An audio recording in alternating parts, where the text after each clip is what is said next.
सो hey guys, कैसे हो आप सभी लोग। Welcome back to my channel एजी अनाय मांगा। तो गाइस, आज मैं एक्सप्लेन करने जा रहा हूँ बुक ऑफ एस्पर के एपिसोड नंबर 540 को, जो कि काफी ज्यादा अमेजिंग होने वाला है। इसीलिए पहले ही वीडियो को लाइक शेयर कमेंट सब कुछ कर डालना। और बाकी जिन लोगों ने भी अभी तक इसके पिछले एपिसोड को नहीं देखा है, तो मैंने उस एपिसोड का लिंक इस वीडियो के नीचे डिस्क्रिप्शन में दे दिया है। आप लोग जाकर के पहले इस एपिसोड को देख लीजिए। बाकी तो जिन्होंने ऑलरेडी देख रखा है, तो उनके लिए शुरू करते हैं हमारा आज का ये वाला एपिसोड। लेकिन उससे पहले शुक्रिया Vijay and Somnath for joining and rejoining our channel membership. और गाइस, जैसा कि आप लोग जानते हैं कि ये वाली वीडियो थोड़ी लेट है, और इसका रीजन सिर्फ इतना है कि मैं आउट ऑफ टाउन गया हुआ था एक शादी को अटेंड करने के लिए। तो अब इस एपिसोड की स्टार्टिंग में हमें योंगनिंग को दिखाया जाता है, जो कि दारूबाज से कहती है कि जब तक एक एम्पायर के लोग जीते रहेंगे, तब तक क्या एम्पायर को अपने उन लोगों को प्रोटेक्ट करके रखना नहीं चाहिए। तो योंगनिंग की ये सारी बातें सुनकर के दारूबाज जोर जोर से हंसते हुए कहता है कि सच में तुम कितनी ज्यादा भोली और सच्ची हो, जो कि तुम इस तरीके की कॉमन चीजों के बारे में परवाह करती रहती हो,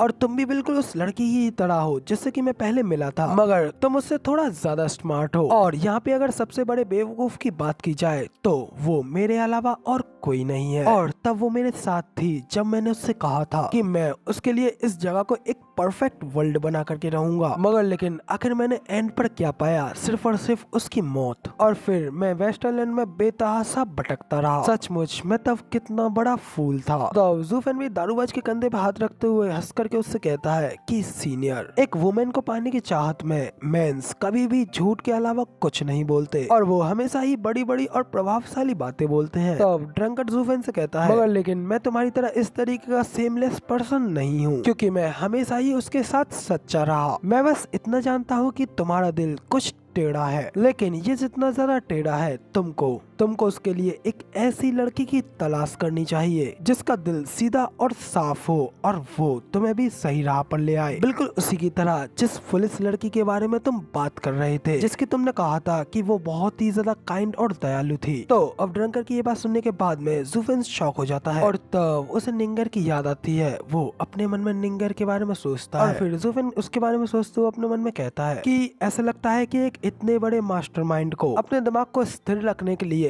एक भोले भाले व्यक्ति की आवश्यकता थी, और उस तरीके के ही एकमात्र लोग ऐसे होते हैं जो कि इस झूठ और फरेब की दुनिया में एक किसी भी इंसान को मन की शांति लाने में मदद कर सकते हैं। अब तभी इधर हमें दारूबाज की ओर दिखाया जाता है। उसकी बोतल में उसकी शराब खत्म हो चुकी होती है, इसलिए वो कहता है कि मेरी शराब खत्म हो चुकी है और मुझे मेरे लिए और चाहिए। और ये काफी ज्यादा दुर्लभ दृश्य है, जो कि एक यंग बॉय मेरी इतनी सारी बातें सुनने के लिए तैयार है, और अब अगर किस्मत ने साथ दिया तो अगली बार मैं तुम्हारी मदद जरूर करूंगा। हालांकि ये मेरे लिए काफी ज्यादा छोटी बात है, किसी भी एक सेक्ट के साथ में खिलवाड़ करना ये मेरे स्किल्स के अंदर आता है, और ऐसा करना मेरे लिए कोई बड़ी बात नहीं है, लेकिन इसके लिए तुम्हें मुझे कुछ देना होगा। तो ये सुनकर फिर ज़ूफेन ड्रंकर से पूछता है कि और मुझे क्या देना है। ड्रंकर ज़ूफेन से कहता है कि एक पेंटिंग, तुम्हें मुझे एक पेंटिंग देनी है। मैंने उसके लिए अपना सबसे ग्रेटेस्ट वर्क करके एक पेंटिंग बनाई थी, लेकिन ये काफी ज्यादा अफसोस की बात है कि उसके क्लैन के खत्म हो जाने के बाद में वो पेंटिंग भी कहीं विलुप्त हो गई। और मैंने यहाँ तक कि ये भी कह दिया था कि जो कोई भी उस पेंटिंग को मेरे पास लेकर के आएगा, मैं उसके लिए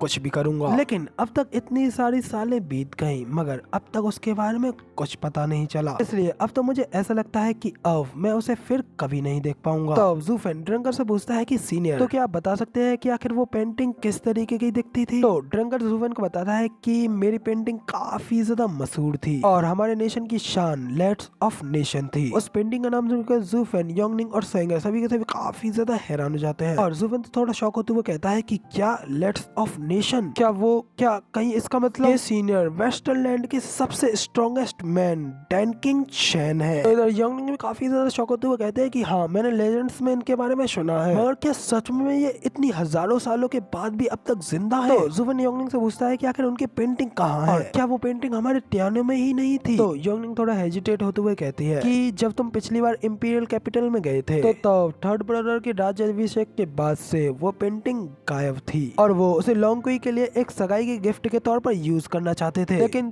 तब वो हमें खजाने में कहीं नहीं मिली थी। तो तब ज़ूफेन कहता है कि डैम, वो साला कमीना बेकवास मोटू, वो हमेशा उस समय गलती कर देता है जब बात मायने रखती हो, लेकिन ये अच्छा है बहुत अच्छा है। तो जूवेन के इतना कहने के साथ ही यहाँ पे हमारा सीन चेंज होता है और अगला सीन हमें हेवन रीचिंग पवेलियन का दिखाया जाता है। यहाँ पे की डबल ड्रैगन गैदरिंग में सभी सेक्ट के वेनरेबल्स उनके गार्डियन मास्टर बनकर के आए होते हैं। वो सभी लोग इसी जगह पर मीटिंग कर रहे होते हैं। तो इसी के साथ में अब हमें वहाँ पे दो मास्टर्स को दिखाया जाता है कि एक छोटा सा बट बेहद ही ज्यादा पावरफुल मास्टर वो उन सभी लोगों से कहता है कि तो ये बात तय रही, तो अब डबल ड्रैगन गैदरिंग 3 दिनों में शुरू की जाएगी और वही सेम रूल्स लोअर 3 सेक्टरों पर भी लागू किए जाते हैं। इसलिए अगर आप लोग चाहे तो अभी पीछे हट सकते हैं। तो अब उस मास्टर की ये बात सुनने के बाद में वो सभी लोग उस मास्टर की बात के लिए एग्री करते हैं और कोई भी पीछे नहीं हट सकता। वो सभी लोग रूल्सों को मानने के लिए तैयार होते हैं। तभी एक बंदा भागते हुए उस छोटे मास्टर के पास आने लगता है और घबराते हुए उससे कहता है कि मास्टर बेरियर के साथ में जरूर ही कुछ गड़बड़ हुई है। तो वो मास्टर उससे पूछता है कि मुझे बताओ कि आखिर क्या गड़बड़ हुई है। तो तब वो बंदा उस मास्टर से कहता है कि मास्टर सभी सेक्टर को अंदर लाने के लिए हमने डोर को 9 बार खोला था, मगर अब हमें पता चला है कि इस बार वो बैरियर वाला डोर 10 बार खोला गया है और जरूर ही कोई जबरदस्ती यहाँ अंदर आ गया है। तो उस बंदे की ये बात सुनने के बाद वो छोटा मास्टर काफी ज्यादा सीरियस तरीके से उसे घूरने लगता है और फिर उससे कहता है कि अब तुम जा सकते हो, बाकी चीज हम लोग संभाल लेंगे, मगर तुम लोग अच्छी तरीके से जगह को गार्ड करके रखना। उसके बाद वो बंदा भी बात मानते हुए वहाँ से चला जाता है। तो हमें उस मास्टर की वो दिखाया जाता है जो कि इसके बारे में सोचते हुए कहता है कि सिर्फ कुछ स्पेशल साइंस और पर्याप्त शक्ति के माध्यम से ही उन गेटों को बिना आवाज के खोल करके पार किया जा सकता है। तो आखिर आपको इसके बारे में क्या लगता है? कहीं इसका मतलब वो बंदा फिर से वापस तो नहीं आ गया? तो वो दूसरा वाला बंदा कहता है कि हाँ, वो कोई एक ऐसा पर्सन है जो कि हम लोगों की नाक के नीचे से अंदर आ सकता है और इस डबल ड्रैगन गैदरिंग के बारे में बहुत अच्छी तरीके से जानता है और इस वेस्टलैंड में सिर्फ वही एक ऐसा इंसान है जो कि इतना ज्यादा कैपेबल है और ये सब कर सकता है। मुझे ये तो नहीं पता कि आखिर वो इस तरीके से अचानक से वापस क्यों आ गया, मगर अब मैं सिर्फ ये आशा करता हूँ कि वो हमारे लिए अब और ज्यादा परेशानियां खड़ी ना करे। तो